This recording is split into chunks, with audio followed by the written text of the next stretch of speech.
इचलकरंजीत यंत्रमाग उद्योग मजुरी वाढीच्या मागणीवरून आता कामगारांनीही आंदोलनाचा इशारा दिला आहे। यासाठी 12 जून रोजी मोठा कामगार मेळावा आयोजित करण्यात आला आहे। गेल्या 10 वर्षापासून यंत्रमाग कामगारांचा मजुरी वाढ कोणतीही झाली नाही।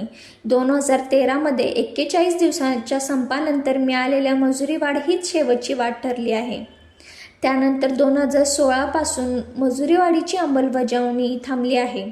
महागाई वाढत असताना कामगारांचे उत्पन्न मात्र स्थिर राहिल्याने हजारो कामगार आर्थिक अडचणीत सापडल्याचा आरोप संघटनांनी केला आहे।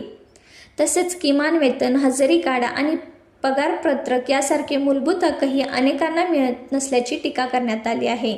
या पार्श्वभूमीवर जाबर, कांडीवाला, दिवाणजी, चेकर, मेंढर आणि हेल्परसह सर्व यंत्रमाग कामगारांना 12 जून रोजी सकाळी 11 वाजता समाजवादी प्रबोधन येथे होणाऱ्या मेळाव्यात सहभागी होण्याचे आवाहन केले आहे।